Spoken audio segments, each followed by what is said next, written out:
തുർക്കിയുടെ മുന്നറിയിപ്പിൽ American president നിന്ന് വിറക്കുകയാണ്. കൃത്യതയോടുകൂടി ചില നിലപാടുകൾ തുർക്കിയുടെ ഭാഗത്തു നിന്നാണ് ട്രംപിലേക്ക് പോയിരിക്കുന്നത്. അവർ പറയുന്നു, തങ്ങളുടെ രാജ്യത്തിന് നേരെ ഇറാൻ്റെ ഭാഗത്തുനിന്ന് ഏതെങ്കിലും തരത്തിൽ ആക്രമണം ഉണ്ടായാൽ അമേരിക്കയുടെ സൈനിക ബേസുകൾ തുർക്കിയിൽ നിന്ന് എടുത്തു കൊണ്ടുപോകണം. പിന്നീട് നിങ്ങൾക്ക് ഈ രാജ്യത്ത് തുടരാൻ വേണ്ടി സാധിക്കുകയില്ല എന്ന തരത്തിലാണ് ഉർദുഗാൻ്റെ ഭാഗത്തു നിന്ന് ട്രംപിന് ഒരു മുന്നറിയിപ്പായിട്ട് നൽകിയിരിക്കുന്നത്. അപ്പോൾ ഇതോടനുബന്ധിച്ച് വലിയ വിഷയങ്ങൾ ഇറാൻ യുദ്ധവുമായിട്ട് ബന്ധപ്പെട്ട് ഉണ്ടായിരിക്കുന്നു എന്നാണ് നമ്മൾക്ക് വായിച്ചെടുക്കാൻ വേണ്ടി സാധിക്കുന്നത്. ഇപ്പോൾ GCC രാജ്യങ്ങൾ അല്ലെങ്കിൽ യുദ്ധത്തിൻ്റെ കെടുതി അനുഭവിക്കുന്ന രാജ്യങ്ങളൊക്കെ ചില മാറ്റങ്ങൾക്ക് ആയിട്ടുണ്ട്. അതിനനുസരിച്ച് അവർ മുൻപത്തെ രാഷ്ട്രീയ നിലപാടുകളൊക്കെ പൊളിച്ചെഴുതുകയാണ്. ഇപ്പോൾ GCCയെ കേന്ദ്രീകരിച്ചുകൊണ്ട് ഒരു ചതുർരാഷ്ട്ര സഖ്യം നിലവിൽ വന്നിരിക്കുകയാണ്. ആ രാഷ്ട്രം എന്ന് പറയുന്നത് ഈജിപ്ത്, പാകിസ്ഥാൻ, സൗദി അറേബ്യ, തുർക്കി. ഈ 4 രാജ്യങ്ങൾ സംയുക്തമായ രീതിയിൽ ഒരു സേനാ സംവിധാനം സൃഷ്ടിക്കാൻ വേണ്ടിയിട്ടാണ് തീരുമാനിച്ചത്. അപ്പോൾ അതിൽ ഈ രാജ്യങ്ങളിൽപ്പെട്ട രാജ്യങ്ങളെ മറ്റേതെങ്കിലും രാജ്യങ്ങൾ ആക്രമിക്കുകയാണെങ്കിൽ തിരിച്ചടിക്കുക എന്നുള്ളതാണ്. ഈ 4 രാജ്യങ്ങളിൽ പാകിസ്ഥാൻ ഒഴികെ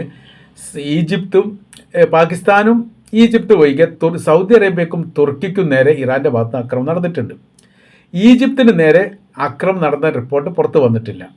എന്നാൽ പാകിസ്ഥാനും ഇറാനും തമ്മിൽ വലിയ രീതിയിലുള്ള സൗഹൃദ ബന്ധങ്ങളൊന്നുമില്ല. ഒരു നയതന്ത്ര ബന്ധത്തിനപ്പുറമായ രീതിയിൽ വലിയ സൗഹൃദം വെച്ച് പുലർത്തുന്നവരല്ല. ഇപ്പോൾ കുറച്ചുകൂടി ബന്ധം ഉണ്ടായത് ഇറാൻ്റെയും അമേരിക്കയുടെയും യുദ്ധവുമായിട്ട് ബന്ധപ്പെട്ട കാര്യത്തിൽ ഒരു മധ്യസ്ഥൻ്റെ റോളിൽ വളരെ പെട്ടെന്ന് തന്നെ പാകിസ്ഥാൻ പ്രത്യക്ഷപ്പെട്ടു എന്നതിനാലാണ് ഒരു ചേർന്ന് നിൽക്കുന്നത്. പ്രശ്ന പരിഹാരത്തിന് വേണ്ടി ഒരു രാജ്യം വരുമ്പോൾ അതിനോടൊപ്പം സഹകരിക്കുക എന്നുള്ളത് സ്വാഭാവിക ഒരു നീതിയുടെ ഭാഗമായിട്ട് നിൽക്കുന്നു എന്നുള്ളതാണ്. അപ്പോൾ ഇവിടെ വിഷയം വരുന്നത് ഈ യുദ്ധം തുർക്കി പറയാനുണ്ടായിരിക്കുന്ന കാര്യം എന്ന് പറയുന്നത്, ഇനിയൊരു ആക്രമണം ഇറാന് നേരെ അമേരിക്കയുടെ ഭാഗത്തുനിന്ന് ഉണ്ടായിക്കഴിഞ്ഞാൽ GCC കടന്നുകൊണ്ട് GCC പുറത്തേക്കും യുദ്ധം വ്യാപിപ്പിക്കും. അതാണ് ഇറാൻ അമേരിക്കയോട് പറഞ്ഞിരിക്കുന്ന കാര്യം. ഇതിനു മുൻപ് 2025 യുദ്ധത്തിന് ശേഷം ഇതേ നിലപാട് ഇതിന് സമാനമായിരിക്കുന്ന നിലപാട് ഇറാൻ പറഞ്ഞിരുന്നു. ഇനി തങ്ങളുടെ രാജ്യത്തെ ആക്രമിക്കുകയാണെങ്കിൽ ഇത് ഈ പ്രാദേശിക യുദ്ധത്തിൽ അപ്പുറമായ രീതിയിൽ മറ്റ് തലങ്ങളിലേക്ക് നീങ്ങും, അഥവാ മേഖലാ യുദ്ധമായിട്ട് ഇത് പരിണമിക്കും എന്നുള്ള കാര്യം ഉറപ്പാണ് ഒരു സൂചന നൽകിയത്. അപ്പോൾ അന്നത്തെ യുദ്ധം നമുക്കറിയാം, ഇറാനും ഇസ്രായേലും അമേരിക്കയും ഇറാനും തമ്മിലുള്ളതാണ്.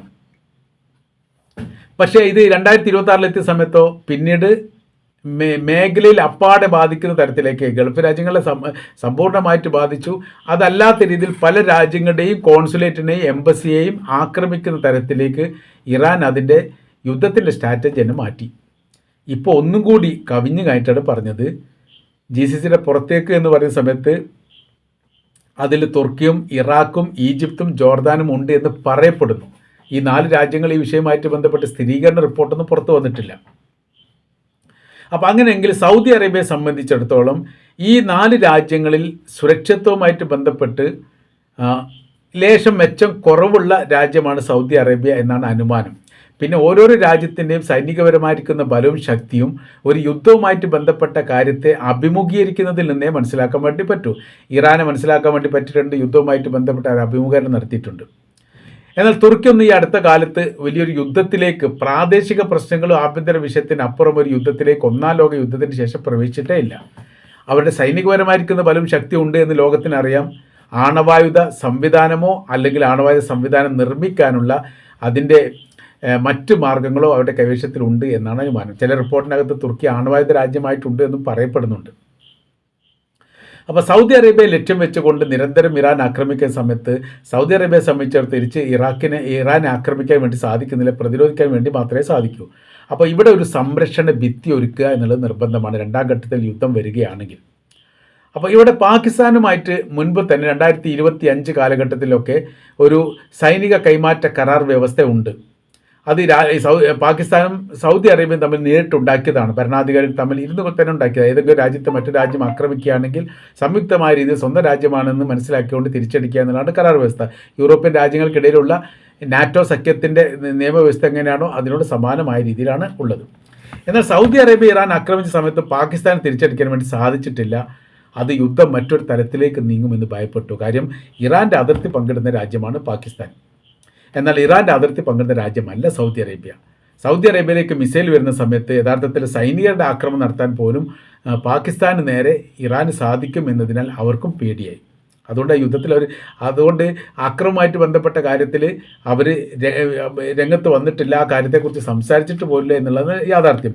എന്നാൽ ഈ വിഷയവുമായിട്ട് ബന്ധപ്പെട്ട് പാകിസ്ഥാൻ പറയുന്നത് തങ്ങൾ യുദ്ധത്തിന് വേണ്ടി വന്നതല്ല, സൗഹൃദത്തിന് വേണ്ടി വന്ന് തിരിച്ചു പോവുകയാണ് എന്നാണ്. അന്നത്തെ കുറച്ച് സൈനികരൊക്കെ പാകിസ്ഥാനിൽ ഇറങ്ങിയിട്ടുണ്ട് എന്ന വിഷയവുമായിട്ട് ബന്ധപ്പെട്ടതിൻ്റെ മറുപടി അവർ പറയുന്നത്. പിന്നെ തുർക്കിയെ സംബന്ധിച്ചിടത്തോളം തുർക്കി നമ്മൾ പറഞ്ഞ ലിസ്റ്റിൽ പെട്ടതാണ്. തുർക്കിയെ സംബന്ധിച്ചിടത്തോളം 2 പ്രാവശ്യം ആക്രമിച്ചിട്ടുണ്ട്. മാത്രമല്ല 2025 ഇസ്രായേലിനെ ആക്രമിക്കാൻ വേണ്ടി തുർക്കിയുടെ ആകാശപാത ഉപയോഗിച്ചു എന്ന് പറഞ്ഞിട്ട് വലിയ പ്രശ്നങ്ങളും വിഷയങ്ങളും ഉണ്ടായതാണ്. അപ്പോൾ ആ പാതയിലൂടെ കയറി 2 പ്രാവശ്യമെങ്കിലും ഇസ്രായേലിനെ ആക്രമിച്ചിട്ടുണ്ട് എന്നാണ് അന്നത്തെ റിപ്പോർട്ട് പുറത്തു വന്നത്. അത് വല്ലാത്ത രീതിയിൽ ഇറാന് പ്രശ്നം ഉണ്ടാവുകയും ആ വിഷയവുമായിട്ട് ബന്ധപ്പെട്ട് തുർക്കിക്ക് മുന്നറിയിപ്പ് നൽകുകയും ചെയ്തു. ഇനി ഇത്തരം ഒരു സംഭവം ഉണ്ടായിക്കഴിഞ്ഞാൽ നിങ്ങളുടെ യുദ്ധത്തിൻ്റെ ലിസ്റ്റിൽ അല്ലെങ്കിൽ തങ്ങളുടെ ശത്രു രാജ്യങ്ങളുടെ ലിസ്റ്റിൽ പെടുത്തും എന്നൊക്കെയാണ് പറഞ്ഞത്. പിന്നെ അങ്ങനെ ഉണ്ടായിട്ടില്ല, അത് മറ്റൊരു വിഷയം. അപ്പോൾ ഇപ്പോൾ GCC കഴിഞ്ഞുകൊണ്ടും ആക്രമിക്കും എന്ന് പറയുന്ന സമയത്ത് പ്രധാനമായിരിക്കുന്ന രാജ്യങ്ങളൊന്നും തുർക്കിയാണെന്ന കാര്യത്തിൽ സംശയമില്ല. പിന്നീട് ഇപ്പം നിലവിൽ ഈ യുദ്ധവുമായിട്ട് ബന്ധപ്പെട്ട് നേരിട്ട് യാതൊരു പങ്കാളിത്തവും വഹിക്കാത്തതും ഈ മേഖല കേന്ദ്രീകരിച്ചുകൊണ്ട് അമേരിക്ക ഉപയോഗിക്കാത്തതുമായ 2 രാജ്യങ്ങളാണ്. ഒന്ന് ഈജിപ്തും, രണ്ടാമത്തത് ജോർദാൻ. ജോർദാൻ ഈ ലിസ്റ്റിൽ ഇല്ലെങ്കിൽ പോലും ജോർദാൻ ഇറാൻ്റെ ലിസ്റ്റിലുണ്ട്. അപ്പോൾ ഈ 2 രാജ്യങ്ങളെ സംബന്ധിച്ചിടത്തോളം പ്രശ്ന പരിഹാരത്തിന് വേണ്ടി മധ്യസ്ഥത വഹിക്കാൻ വേണ്ടി എല്ലാ സമയത്തും തയ്യാറായ രാജ്യമാണ് ഈജിപ്ത്. ജോർദാൻ പിന്നെ അങ്ങനെ പോയിട്ടില്ല എന്ന് മാത്രം. അപ്പോൾ ഇവരെയും കൂടി കൂട്ടിച്ചേർക്കുന്നു എന്ന് പറഞ്ഞാൽ ഈജിപ്തിൻ്റെ അകത്ത് അമേരിക്കക്ക് സൈനിക ബേസുണ്ട്, പാകിസ്ഥാൻ്റെ അകത്ത് അമേരിക്കക്ക് സൈനിക ബേസുണ്ട്, തുർക്കിയുടെ അകത്ത് അമേരിക്കക്ക് സൈനിക ബേസുണ്ട്, സൗദി അറേബ്യയുടെ അകത്ത് താൽക്കാലികമായിരിക്കുന്ന സൈനിക ബേസുണ്ട്. റെൻറ്റ് എന്ന് പറയുന്ന പോലെയാണ്. എമർജൻസി സമയത്ത് മാത്രമാണ് ഉപയോഗിക്കുക.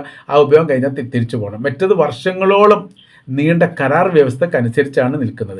അപ്പോൾ ഈ മേഖല കേന്ദ്രീകരിച്ചുകൊണ്ട് ഇനിയൊരു അക്രമം ഉണ്ടായിക്കഴിഞ്ഞാൽ രാജ്യസംരക്ഷണവുമായിട്ട് ബന്ധപ്പെട്ട് പരസ്പരം അങ്ങോട്ട് ഇങ്ങോട്ട് സഹകരിക്കുക എന്നുള്ളതാണ് ഇതുകൊണ്ട് ഉദ്ദേശിക്കുന്നത് എന്നാണ് മനസ്സിലാക്കാൻ വേണ്ടി പറ്റുന്നത്.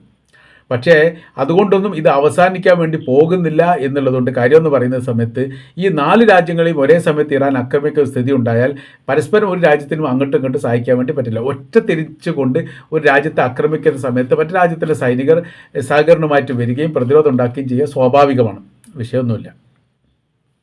എന്നാൽ അതിനപ്പുറം പറയുന്ന സമയത്ത് സഹായിക്കാൻ വരുന്ന രാജ്യത്തിന് നേരെ ആക്രമണം ഉണ്ടാവുകയാണെങ്കിലോ അപ്പോൾ പിന്നെ പ്രതിസന്ധിയായി. അപ്പോൾ അവനവൻ്റെ രാജ്യം അവനവൻ സംരക്ഷിക്കേണ്ടിടത്തേക്ക് കാര്യങ്ങൾ പോകും. യൂറോപ്യൻ രാജ്യങ്ങളുടെ നാറ്റോ സഖ്യം ഇതിനു മുൻപ് പറയപ്പെട്ട കാര്യങ്ങൾ അങ്ങനെയാണ്. ഇറാൻ എന്ന് പറയുന്ന രാജ്യം മുറിവേറ്റിരിക്കുന്ന ഒരു സിംഹമാണ്. അവരെന്തും ചെയ്യും, എപ്പോഴും ചെയ്യും. അവർക്ക് അവരുടെ വിഷയത്തിൽ ഇടപെടുന്ന സമയത്ത് കൃത്യമായ രീതി ആലോചിച്ച് ചിന്തിച്ചേ ചെയ്യാൻ വേണ്ടി പറ്റൂ. അതല്ലെങ്കിൽ അവരുടെ ഭാഗത്തുനിന്ന് മാരകമായിരിക്കുന്ന തിരിച്ചടി ഉണ്ടാകും. ആ തിരിച്ചടി താങ്ങാൻ വേണ്ടി സാധിക്കില്ല. എന്തിനാണ് സമാധാനപരമായ രീതിയിൽ ജീവിക്കുന്ന ഒരു രാജ്യത്തെ ശത്രുവാക്കി മാറ്റുന്നത് എന്ന് ചോദിച്ച് ജർമ്മനിയാണ്. ജർമ്മനിയോടക്കം അമേരിക്ക പറഞ്ഞിട്ടുണ്ട് ഹോർമുസ് കടലുമായിട്ട് ബന്ധപ്പെട്ട് യൂറോപ്യൻ രാജ്യങ്ങൾ കപ്പലിനെ അയക്കണം, സൈനികരെ അയക്കണം, എന്നിട്ട് ഹോർമുസിൽ സ്വതന്ത്രമാക്കണം, ഇവിടെ സ്വതന്ത്ര പാതയാണ് എന്നുള്ളത് ലോകത്തിന് കാണിച്ചു കൊടുക്കുക. ഒരു രാജ്യം പറഞ്ഞിട്ടില്ല. കാര്യം ഞങ്ങൾ നേരിട്ട് ഞങ്ങളെ മാത്രം ബാധിക്കുന്ന വിഷയമൊന്നുമല്ല ഹോർമുസ് എന്ന് പറയുന്നത്. എല്ലാവരെയും ലോകത്തെ എല്ലാ രാജ്യങ്ങളെയും, അത് ഏഷ്യൻ വൻകരയുണ്ട്, ആഫ്രിക്കൻ വൻകരയുണ്ട്, ഈ അമേരിക്കൻ വൻകരയുണ്ട്, എല്ലാ ഭാഗങ്ങളെയും സാരമായിട്ട് ബാധിക്കുന്നുണ്ട്. അപ്പോൾ നമ്മൾ മാത്രം അതിൽ ഇടപെടുന്നത് ശരിയല്ല എന്ന് പറഞ്ഞിട്ട് അവർ മാറുന്നതാണ്. അപ്പോൾ ഇനിയിപ്പോൾ മുന്നോട്ട് എങ്ങനെയാവും എന്നുള്ളതാണ് ലോകം ഉറ്റുനോക്കുന്നത്. ചതുർരാഷ്ട്ര സഖ്യം അത് രൂപമായിട്ടുണ്ട്. ഇനി സൈനികരെ എങ്ങനെയൊക്കെ വിന്യസിക്കണം എന്നതുമായി ബന്ധപ്പെട്ട കാര്യം തുടർന്നുള്ള ദിവസങ്ങളിൽ ഈ നടത്താനുള്ള സാധ്യതകൾ പറയുന്നുണ്ട്. അപ്പോൾ അതോടനുബന്ധിച്ച് തന്നെ തുർക്കിയുമായിട്ട് ബന്ധപ്പെട്ട കാര്യം ട്രംപിനോട് പറഞ്ഞതിൻ്റെ അടിസ്ഥാനത്തിലാണ് വളരെ പെട്ടെന്ന് ഇറാനുമായിട്ടൊരു കരാർ ഉണ്ടാക്കാൻ വേണ്ടിയിട്ട് തയ്യാറായത് എന്ന റിപ്പോർട്ട് പുറത്തു വരുന്നുണ്ട്. കാര്യം എന്ന് പറഞ്ഞാൽ രാജ്യത്തിൻ്റെ അകത്തുനിന്ന് അമേരിക്കയുടെ സൈനികർ പുറത്തു പോകണം എന്ന് മിഡിൽ ഈസ്റ്റിലെ പരമാവധി രാജ്യങ്ങൾ പറഞ്ഞു കഴിഞ്ഞു. ഇതേ ഒരവസ്ഥ തുർക്കിയുടെ ഭാഗത്തു നിന്നുണ്ടായാൽ ആ തുർക്കിമേൽ മാത്രം അത് അവസാനിക്കില്ല. കാര്യം പിന്നീട് സൈനികപരമായിരിക്കുന്ന ബലം ഇറാൻ വർദ്ധിപ്പിക്കുകയാണെങ്കിൽ അത് ഈജിപ്തിനത് ബാധിക്കും, പിന്നെ ജോർദാനെ ബാധിക്കും. അവരൊക്കെ ഇത് പറയേണ്ടി വരും. നിങ്ങൾ ഞങ്ങളുടെ രാജ്യത്ത് നിന്ന് പുറത്തു പോകണം, നിങ്ങളാൽ ഞങ്ങൾക്ക് വലിയ പ്രയാസമുണ്ട്. ഗവൺമെൻറ്റിന് ഭരിക്കാൻ വേണ്ടി സാധിക്കുന്നില്ല, ജനങ്ങൾക്ക് ജീവിക്കാനും വേണ്ടി സാധിക്കുന്നില്ല. എല്ലാ ഉപാധികളും തടയപ്പെട്ടു പോയിരിക്കുന്നു. അപ്പോൾ ഒറ്റപ്പെടുത്തുന്ന രീതിയിലും മാനസിക രോഗികളെ ആട്ടി ഓടിപ്പിക്കുന്ന തരത്തിലും അമേരിക്ക ഈ മേഖലയിൽ ഉണ്ടാവാനുള്ള സാധ്യതകളാണ് വിലയിരുത്തുന്നത്. അതുകൊണ്ട് തുർക്കിയുടെ ഈ മുന്നറിയിപ്പ് നിസ്സാരമായിട്ടല്ല, വളരെ ഗൗരവത്തിലാണ് അമേരിക്കൻ പ്രസിഡന്റ് എടുത്തത് എന്നാണ് നമ്മൾക്ക് മനസ്സിലാക്കാൻ വേണ്ടിയിട്ട് സാധിക്കുന്നത്.